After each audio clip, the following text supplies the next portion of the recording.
ತುಂಬ ಥ್ಯಾಂಕ್ಸ್ ನಿಮಗೆ ಕಲಿಸಿದ್ದಕ್ಕೆ. ಅದೇನಿಲ್ಲಪ್ಪ, ಗೊತ್ತಿರೋ ವಿದ್ಯೆ 4 ಜನರಿಗೆ ಕಲಿಸ್ಬೇಕು ಅಲ್ಲ.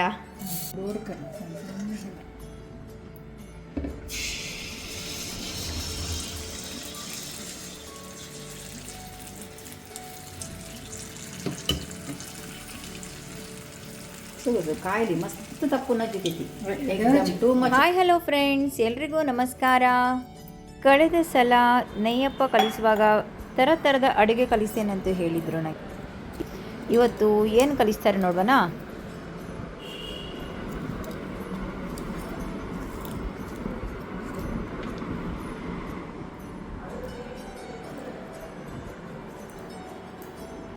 ಇವತ್ತು ನನಗೆ ನೀವು ಏನು ಕಲಿಸ್ತಾ ಇದ್ದೀರಿ ಕುಕ್ಕಿಂಗ್? ಇವತ್ತು ನಿಮಗೆ ಮಾಲ್ಪುರಿ ಮಾಡೋದು ಹೇಗೆ ಅಂತ ಕಲಿಸ್ತಾ. ಆಯ್ತು. ಇದಕ್ಕೆ ಮೈದಾ ಬೇಕು. ಹಾಂ. ನೀವು 1 ಕಪ್ ಮೈದಾ ಹಾಕಿದರೆ 1 ಕಪ್ ಸಕ್ಕರೆ. ಮತ್ತೆ ಅದನ್ನು ಮೊಸರಲ್ಲಿ ಚೆನ್ನಾಗಿ ಮಿಕ್ಸ್ ಮಾಡಿ ಕಲಿಸ್ಬೇಕಲ್ಲ. ಅದು ಕರಗೋ ತನಕ, ಸಕ್ಕರೆ ಎಲ್ಲ ಕರಗೋ ತನಕ ನೀವು ಚೆನ್ನಾಗಿ ಬೀಟ್ ಮಾಡಬೇಕು. ಸರಿ. ಒಂಚೂರು ಹಳದಿ ಪೌಡರ್ ಹಾಕು. ಆಯಿತು. ಅದು ಅಳತೆ ಹೇಗೆ? 1 ಕಪ್ ಮೈದಾ ತಗೊಂಡ್ರೆ 1 ಕಪ್ ಮೈದಕ್ಕೆ 1 ಕಪ್ ಸಕ್ಕರೆ. ಸಕ್ಕರೆಯನ್ನು ಮತ್ತೆ ಹುಡಿ ಮಾಡ್ತಾರಾ? ಹುಡಿ ಮಾಡಿ ಬೇಕಾದ್ರೆ ಹಾಕ್ಬೋದು, ಬೇಗ ಕರಗಿ ಬಿಡುತ್ತದೆ. ನೀವು ಹುಡಿ ಮಾಡದಿದ್ರೆ ಸ್ವಲ್ಪ ಹೊತ್ತು ಅದನ್ನ ಸ್ವಲ್ಪ ತಿರುಗಿಸಿ ಬೀಟ್ ಮಾಡಬೇಕಲ್ಲ. ಅದು ಸಕ್ಕರೆಯನ್ನು ಮೊಸರಲ್ಲಿ ಹಾಕಿ ಬೀಟ್ ಮಾಡುದಾ? ಮೈದಾ, ಸಕ್ಕರೆ ಮತ್ತೆ ಮೊಸರು. ಅದು ಮೊಸರಿದು ಅಳತೆ ಹೇಗೆ? ಸಕ್ಕರೆ ಅದಕ್ಕೆ ನಾವು ಹಿಟ್ಟಿಗೆ ಎಷ್ಟು ಬೇಕಾಗ್ತದೋ ಅಷ್ಟನ್ನು ನಾವು ಹಾಕ್ಬೋದು. ಅದಕ್ಕೆ ಲೆಕ್ಕ ಎಲ್ಲ ಇಲ್ಲ ಅಂದ್ರೆ ಅದು ಸಾಧಾರಣ ಹಿಟ್ಟಿನಷ್ಟು ದಪ್ಪ ಬರ್ತದೆ. ಮೊಸರು ಜಾಸ್ತಿ ಬೇಕಂತ ಹೇಳಿ ಇಲ್ಲ. ನೀವು ಮನೆಯಲ್ಲಿ ಮಾಡ್ತಾ ಇರ್ತೀರಾ ಇದು?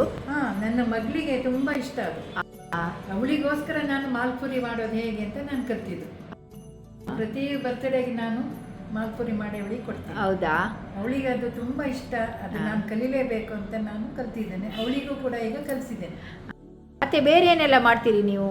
ಸ್ವೀಟ್ ಹೀಗೆ ಸುಮ್ಮನೆ ಸ್ವಲ್ಪ ನಮ್ಮ ಅಕ್ಕಿ ತರಿ ಹಾಕಿ ಅದಕ್ಕೆ ಒಂದು ನಾವು ನಮ್ಮ ಭಾಷೆಯಲ್ಲಿ ಹೇಳೋದು ದುಸ್ಸನ್. ದುಸ್ಸನ್ ಅಂತ ಹೇಳಿದ್ರೆ ಅಕ್ಕಿ ರವೆ ಮತ್ತೆ ಅದಕ್ಕೆ ಕಾಯಿ ತುರಿ ಬೆಲ್ಲ ಎಲ್ಲ ಹಾಕಿ ಮಾಡ್ತಾರೆ. ಅದನ್ನು ಕೂಡ ತುಂಬಾ ಟೇಸ್ಟ್ ಇದೆ. ಮತ್ತೆ ಒಳ್ಳೇದು ಕೂಡ ಜೀವಕ್ಕೆ, ಹೆಲ್ತಿಗೆಲ್ಲ ತುಂಬಾ ಒಳ್ಳೇದದು. ಹೌದೌದು. ಹಾಗೆ ಅದಕ್ಕೆ ಬೆಲ್ಲ ಹಾಕೋದು, ಸಕ್ಕರೆ ಬೆಲ್ಲ ಹಾಕಿ ಮಾಡೋದು. ಹೌದು, ನನಗೆ ಮಾಲ್ಪುರಿ ಅಂದರೆ ತುಂಬ ಇಷ್ಟ. ಆದರೆ ನಾನು ಕೆಲವೊಮ್ಮೆ ಮಾಡುವಾಗ ಅದು ಸ್ವಲ್ಪ ಒಂಥರ ಗಟ್ಟಿಯಾಗಿ ಆಗ್ತದೆ, ರಟ್ಟಿನಾಗಿ. ಹಾಗೆ ಅಳತೆ ಎಲ್ಲ ಕರೆಕ್ಟ್ ಆಗಬೇಕಲ್ಲ ಅದಕ್ಕೆ, ಅಲ್ವಾ? ಕೆಲವರೆಲ್ಲ ಸಕ್ಕರೆ ಪಾಕ ಮಾಡಿ ಅದು ಪಾಕ ಮಾಡಿದರೆ ಗಟ್ಟಿ ಆಗ್ತದ ಅಂತ. ಪಾಕ ಮಾಡಿದರೆ ಮಾತ್ರ ಅದು ತಿನ್ಲಿಕ್ಕೆ ಆಗೋದಿಲ್ಲ, ಅಲ್ಲ? ಗಟ್ಟಿ ಆಗುತ್ತೆ. ಹೌದು, ನಾನೀಗ ಮಾಡ್ತೀನಿ. ಹೌದು. ಮಾಡಿದ ನಂತರ ನೀನು ತಿಂದು ನೋಡು. ಆಯ್ತು ನೋಡುವ. ತುಂಬ ಥ್ಯಾಂಕ್ಸ್ ನಿಮಗೆ ಕಲಿಸಿದ್ದಕ್ಕೆ. ಅದೇನಿಲ್ಲಪ್ಪ, ಗೊತ್ತಿರೋ ವಿದ್ಯೆ 4 ಜನರಿಗೆ ಕಲಿಸ್ಬೇಕು ಅಲ್ಲ. ಈಗ 1 ಕಪ್ ಸಕ್ಕರೆ ಹಾಕಿದ್ರಲ್ಲ.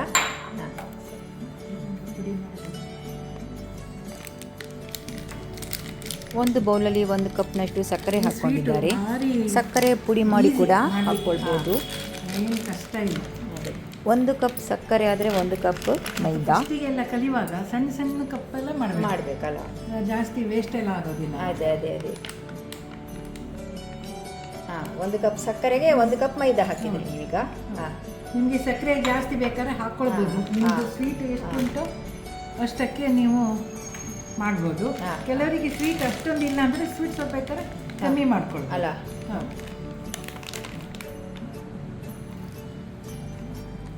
ಚಿಟಿಕೆಯಷ್ಟು ಹಳದಿ ಹುಡಿ ಸ್ಪೂನ್. ಒಂದೇ ಸಲ ಬಿದ್ದರೆ ಕಷ್ಟ. ಇದು ಚಿಟಿಕೆ ಎಷ್ಟು ಹಾಕುದಾ? ಚೂರು ಕಲರ್ ಬರೋದು. ಹೌದು. ಅದಕ್ಕೆಲ್ಲ ಕಲರ್ ಹುಡಿ ಅಂತ ಎಲ್ಲ ಸಿಗ್ತದೆ, ಅದು ಹಾಕ್ತಾರೆ. ಆದರೆ ನಾನು ಇದು ಹೆಲ್ದಿ ಅಲ್ಲ. ಹೌದು, ಹಳದಿ ಹುಡಿನೇ ಹಾಕೋದು. ಈಗ ಮೊಸರಿಂದ ಕಲಿಸೋದು. ಮೊಸರು ಹಾಕಿನೇ ಕಲಿಸೋದು. ಓಕೆ.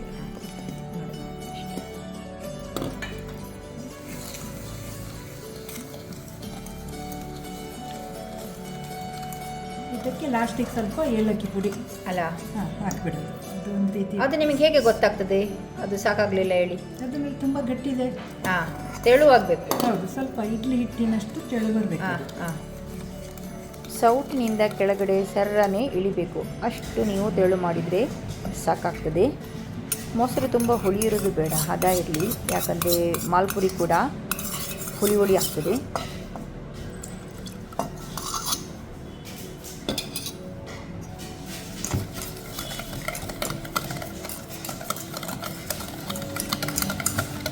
ಸಕ್ಕರೆ ಹುಡಿ ಮಾಡಿ ಹಾಕೋದೇ ಒಳ್ಳೆಯದು, ಯಾಕಂದರೆ ಜಟ್ಪಟ್ಟಾಗಿ ಮಾಡ್ಬೋದು. ಏಲಕ್ಕಿ ಹುಡಿಯನ್ನು ಹಾಕ್ತಾ ಇದ್ದಾರೆ.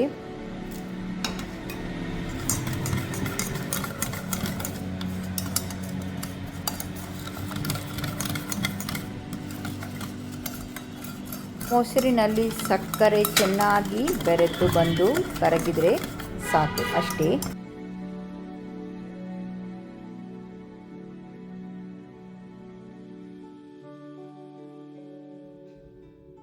ಒಂದು ವೇಳೆ ಹಿಟ್ಟು ಕಲಿಸಿದ್ದು ತೆಳುವಾದರೆ ಏನು ಟೆನ್ಷನ್ ತಗೊಳ್ಳೋ ಅಗತ್ಯ ಇಲ್ಲ. ಬೇಕಾದರೆ ಸ್ವಲ್ಪ ಮೈದಾ ಹಾಕ್ಕೊಳ್ಬೋದು, ಇಲ್ಲ ಸ್ವಲ್ಪ ದಪ್ಪಗಾದರೆ 2 ಟೇಬಲ್ ಸ್ಪೂನಷ್ಟು ಮೊಸರು ಹಾಕಿ ಸರಿ ಮಾಡಬಹುದು. ಎಷ್ಟು ಈಸಿ ಅಲ್ವಾ ಫ್ರೆಂಡ್ಸ್? ಸಕ್ಕರೆ ಹಾಕಿದ್ದು ಹೇಗಾಗಿದೆ ಎಂಬುದು ಮಗಳ ಹತ್ರ ಕೇಳಿ ತಿಳಿತಾ ಇದ್ದಾರೆ.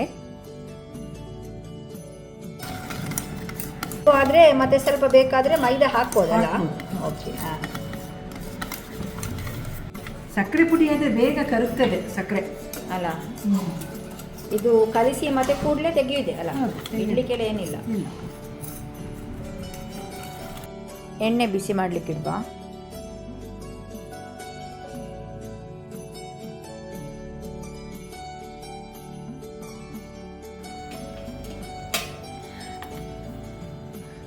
ಇದಕ್ಕೆ ತುಂಬ ಎಣ್ಣೆ ಕಾಯಬೇಕಾ, ಹದಕ್ಕಾದ್ರೆ ಸಾಕಾ?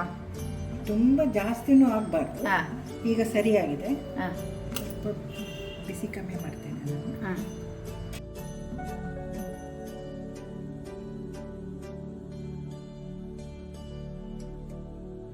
ಒಂದು ವೇಳೆ ಈ ಥರ ಹಿಟ್ಟು ಹಾಕುವಾಗ ಅದು ಚೆನ್ನಾಗಿ ಬರದಿದ್ದರೆ ನೀವು ಮಾಡಿದ ಮಿಶ್ರಣ ಸರಿಯಿಲ್ಲ ಎಂಬುದಾಗಿ ಅರ್ಥ.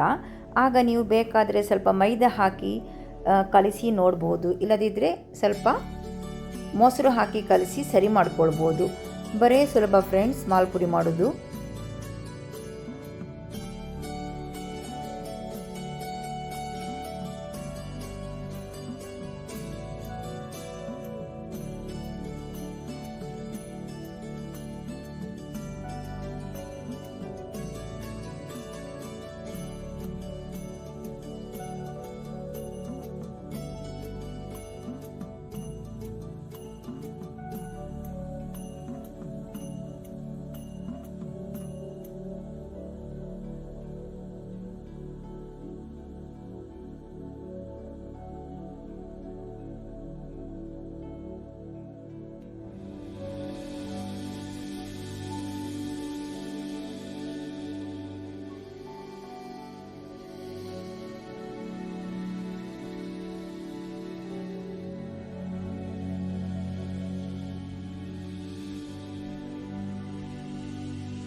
ದನದ ಹಾಲನ್ನು ಕುದಿಸಿ ಖೋವಾ ತಯಾರಿಸಿ ಇದರ ಮೇಲೆ ಹಾಕಿ ತಿನ್ನಬೇಕು. ಏನು ರುಚಿ ಹೇಳ್ತೀರಾ?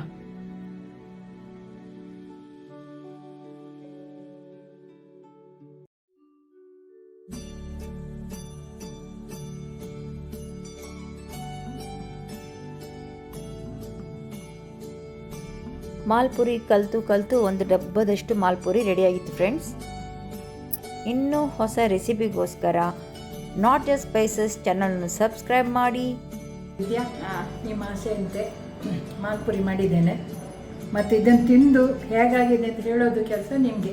ತುಂಬ ಧನ್ಯವಾದಗಳು ಆಂಟಿ ನಿಮಗೆ.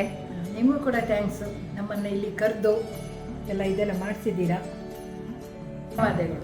ನೀವು ಕೂಡ ಮನೆಯಲ್ಲಿ ಮಾಡಿ ತಿನ್ನಿ, ರುಚಿ ನೋಡಿ. ರೆಸಿಪೀಸ್ ಇಷ್ಟವಾದಲ್ಲಿ ಫ್ಯಾಮಿಲಿ ಫ್ರೆಂಡ್ಸ್ ಜೊತೆ ಶೇರ್ ಮಾಡಲು ಮಾತ್ರ ಮರೆಯದಿರಿ. ಹೊರಭಾಗ ಕ್ರಿಸ್ಪಿಯಾಗಿದ್ದು ಒಳಗಡೆ ಎಷ್ಟು ಮೆದುವಾಗಿದೆ ನೋಡಿ ಫ್ರೆಂಡ್ಸ್ ಮಾಲ್ಪುರಿ. Wow, super! ಎಷ್ಟು ಒಳ್ಳೆ ರೆಸಿಪಿ ಅಲ್ವಾ?